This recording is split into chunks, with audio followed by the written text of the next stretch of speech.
Hello everyone, welcome to law diary.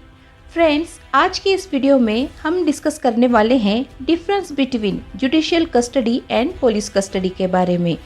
तो हम इस वीडियो में क्या क्या टॉपिक कवर करने वाले हैं, हम देखेंगे what is mean by judicial custody and police custody, nature of the custody, control over the accused, investigation and inquiry, time period and rights of accused, और साथ ही देखेंगे सेक्शन 167 सीआरपीसी में इसके क्या क्या प्रावधान दिए गए हैं।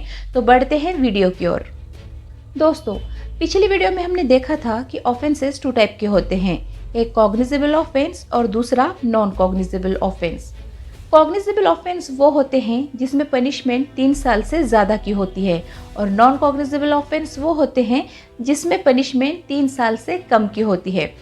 कॉग्निजेबल ऑफेंस में पुलिस किसी भी एक्यूज्ड को, संदिग्ध व्यक्ति को बिना वारंट के अरेस्ट कर सकती है। तो अब बात करते हैं what is mean by judicial custody. Judicial custody implies that the accused is lodged in a jail and is under the custody of magistrate. Judicial custody वो कस्टडी है जहाँ पे accused को जेल में रखा जाता है और वो डायरेक्टली कंट्रोल में होता है मैजिस्ट्रेट के। अब बात करते हैं पुलिस कस्टडी के बारे में। Police custody means that an accused stage in the lockup of a police station or at least in the physical custody of investigating agency probing the concerned matter. यानी accused को police custody में रखा जाता है, police के lockup में, या फिर उसको फिजिकल कस्टडी में भेज दिया जाता है इन्वेस्टिगेशन एजेंसी के साथ, ताकि वो अपनी इन्वेस्टिगेशन को पूरी तरह से कर सके। जुडिशियल कस्टडी और पुलिस कस्टडी को समझने के लिए सबसे पहले हमें यहाँ पे उनके डिफरेंसेस को भी देखना होगा। इसके लिए यहाँ पे मैंने सिंपली एक चार्ट डिज़ाइन किया है जो आपको इजीली दोनों के डिफरेंसेस समझ में आएंगे। तो सबसे पहले बात करते हैं नेचर ऑफ कस्टडी की। In police custody the accused is sent to the lockup and in judicial custody the accused is sent to jail. Control over the accused The accused is under the control of police station in police custody and the court has jurisdiction over the accused in judicial custody. Investigation and inquiry. The accused can only be taken for investigation in police custody and the accused is permitted for investigation or inquiry in judicial custody. Time period. If is granted only for limited period, cannot be extended beyond the 15 days. And post police custody, if the accused does not get bail, then up to maximum half time period of maximum sentences. Time period की बात करें तो यहाँ पे police custody में 15 दिन से ज़्यादा किसी भी एक्यूज्ड को परमिशन नहीं होती है रखने के लिए। यहाँ पे कोर्ट की परमिशन लेके वो 15 डेज तक, उसको इन्वेस्टिगेशन होने तक पुलिस उसको अपने लॉकअप में रख सकती है।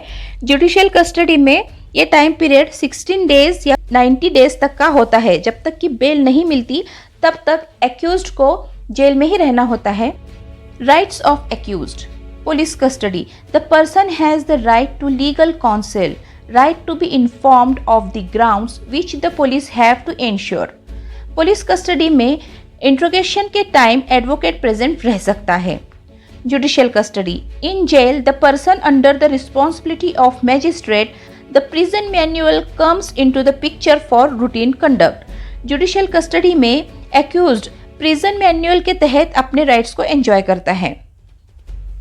तो ओवरऑल हमने इस पूरे लेक्चर में देखा कि जब भी पुलिस किसी संदिग्ध व्यक्ति को गिरफ्तार करती है तो 24 घंटे तक ही पुलिस कस्टडी में रख सकती है। ज़्यादा समय रखने के लिए उसे मैजिस्ट्रेट के समक्ष पेश करना होता है। जब भी पुलिस किसी एक्यूज्ड को हिरासत में लेती है तो वह अपने जांच को आगे बढ़ाने के लिए सीआरपीसी की धारा 167 के अंतर्गत मैजिस्ट्रेट से 15 दिन तक के लिए हिरासत में रखने का समय मांग सकती है। एक न्यायिक मैजिस्ट्रेट किसी भी व्यक्ति को 15 दिनों तक किसी भी तरह की हिरासत में भेज सकता है।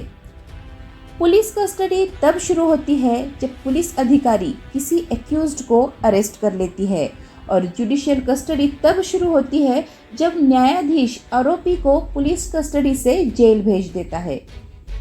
पुलिस कस्टडी और जुडिशियल कस्टडी दोनों में संदिग्ध को कानून की हिरासत में रखा जाता है। दोनों एक दूसरे से जुड़े होने के बावजूद एक दूसरे से अलग हैं। दोनों प्रकार की कस्टडी में व्यक्ति को लिबर्टी तथा मौलिक अधिकारों से रोका जाता है। पुलिस और कोर्ट ऐसे व्यक्ति को जिससे आम जनता को खतरा हो या खतरा होने की आशंका हो तो उसके मौलिक अधिकारों पर रोक लगा देती है और उस पर मुकदमा चलाती है। तो आई होप ये कॉन्सेप्ट पूरा क्लियर हो गया होगा। ऐसे ही अमेजिंग और नॉलेजेबल वीडियोस के लिए हमारे चैनल को सब्सक्राइब ज़रूर कीजिए। मिलते हैं अगली वीडियो में एक नए टॉपिक के साथ। तब तक के लिए धन्यवाद।